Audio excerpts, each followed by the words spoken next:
우리가 이 이른바 지금과 같은 부산복합의 지형을 지난 총선에서 이준석 대표가 나왔던 화성 동탄 모델을 이야기를 합니다. 그 당시에 민주당 후보도 있었고 또 국민의힘 후보도 있었는데 결국은 개혁신당의 이준석 후보가 당선됩니다.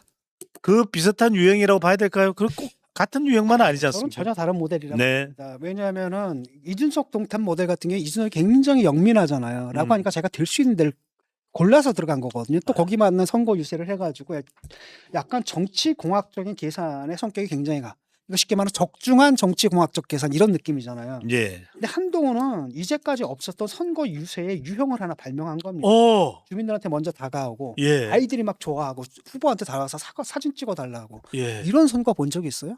없잖아요. 그렇죠? 대선 아니면은 그렇죠? 그러니까 일찍이 이런 후보는 없었다라는 겁니다. 그래서 선거의 한 전형을 창조했다고 볼 수가 있는 거고 처음부터 자야했죠. 혼자 다녔어요.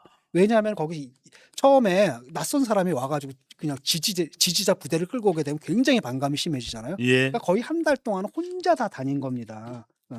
그래서 또 다른 한편으로는 그 뭡니까 당에서 아주 부당하게 제명당한 사람. 그러니까 애들이 잘렸어요?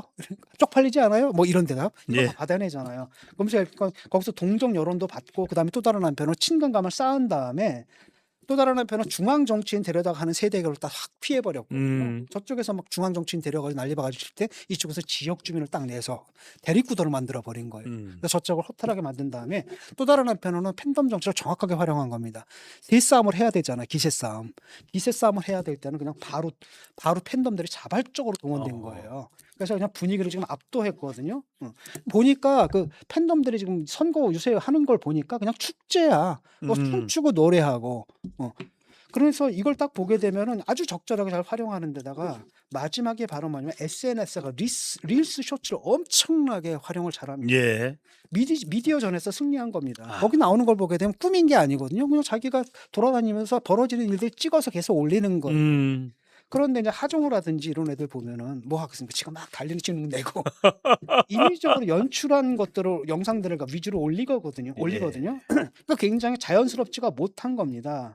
그다음에 이제 선거송 같은 것도 보게 되면 으쌰라 으쌰 이게 벌써 밈이 됐더라고요. 으쌰라 으쌰 이게 트로트인데 짝 맞아 떨어지게 잘 했고 그래서 미디어전에서 승리해가지고 여러 가지 요소들 있잖아요. 요소들을 갖다 환상적인 결합을 한 거예요. 그래가지고 이제까지는 없었던 뭐랄까 선거의 전형을 만들어냈던 거고 이걸 통해 가지고 이제까지는 한동안 뭐 너 정치 얼마 했어?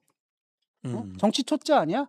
라는 의혹이라고 할까나 그런 비판을 갖다 완벽하게 불식을 해버린 겁니다.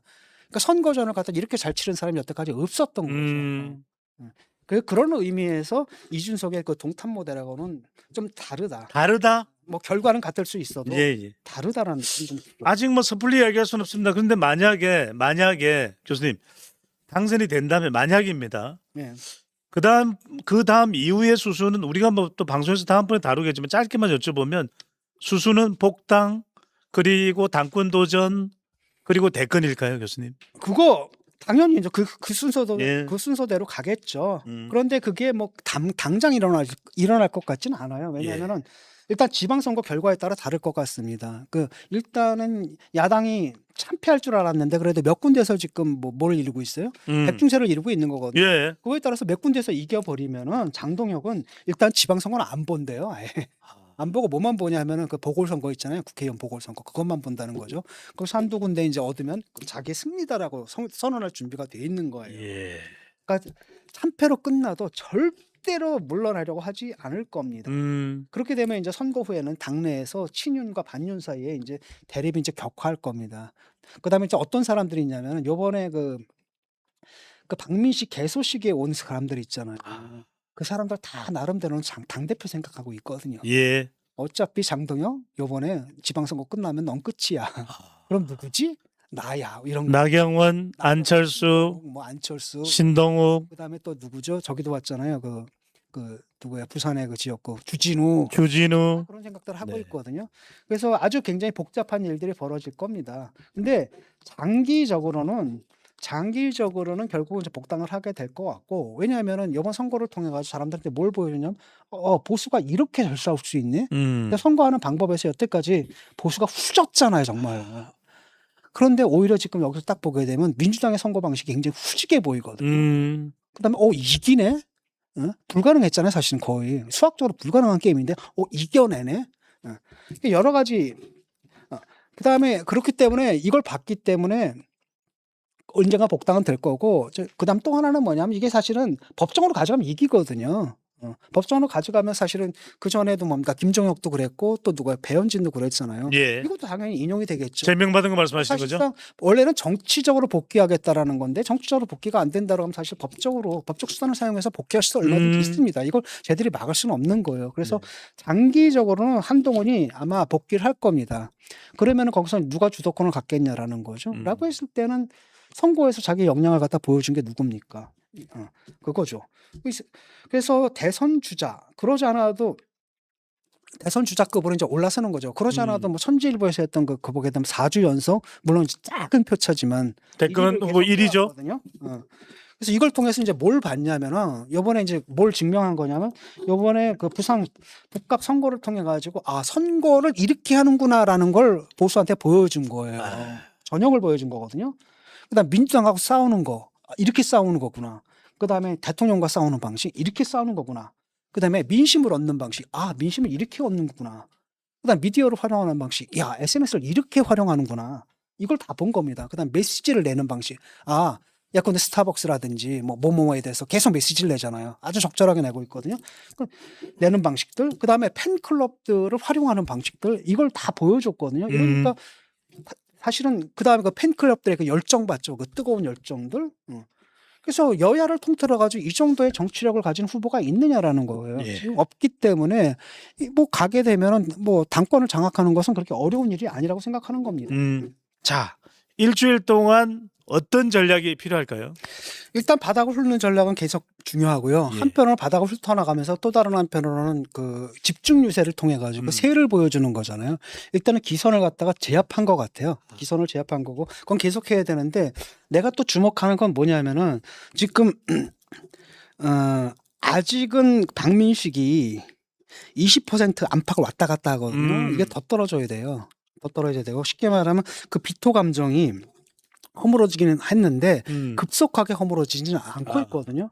그래서 지난번에 이제 어젠가 그 얘기를 했지 않습니까? 한동훈 후보가 그 삼강산가 가가지고 기자회견할 때 한마디만 더 하겠다라고 하면서 보수 재건에 동의하는 우리 국민의힘 후보들을 응원해달라 이렇게 얘기를 했거든요. 예.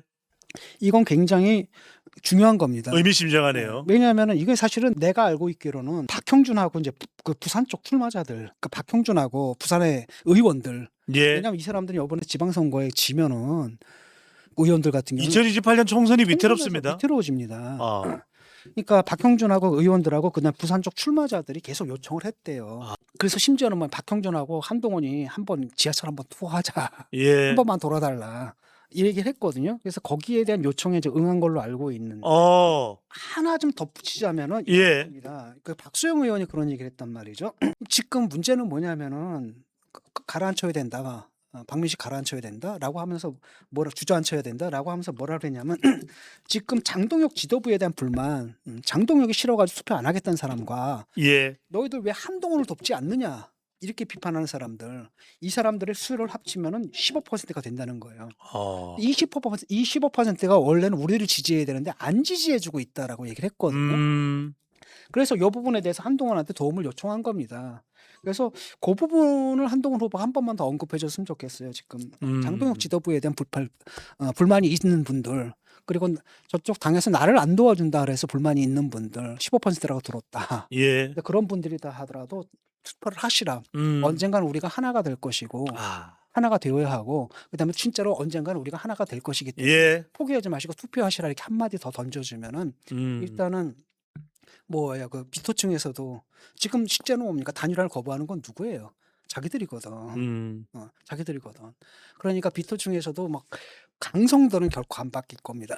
하지만 그렇게 강하지 않은 사람들 같은 경우에는 그래도 한동훈은 보수 전체 단합을 얘기하네. 이러면서 이제 마음이 풀어질 수가 있거든요. 그래서 그런 언급 정도를 한 번 더 해주는 더 큰 통합을 외쳐라. 더 큰 통합을 외치는 게 선거 끝난 다음에도 나중에 이제 명분에서도 우위를 차지할 수가 있고 나는 다 해주지 않았느냐 이렇게 네. 얘기를 하고 니들이 거부한 거 아니냐. 심지어 단일화 못하겠다 머리까지 깎지 않았느냐. 이렇게 얘기할 수가 있는 거죠.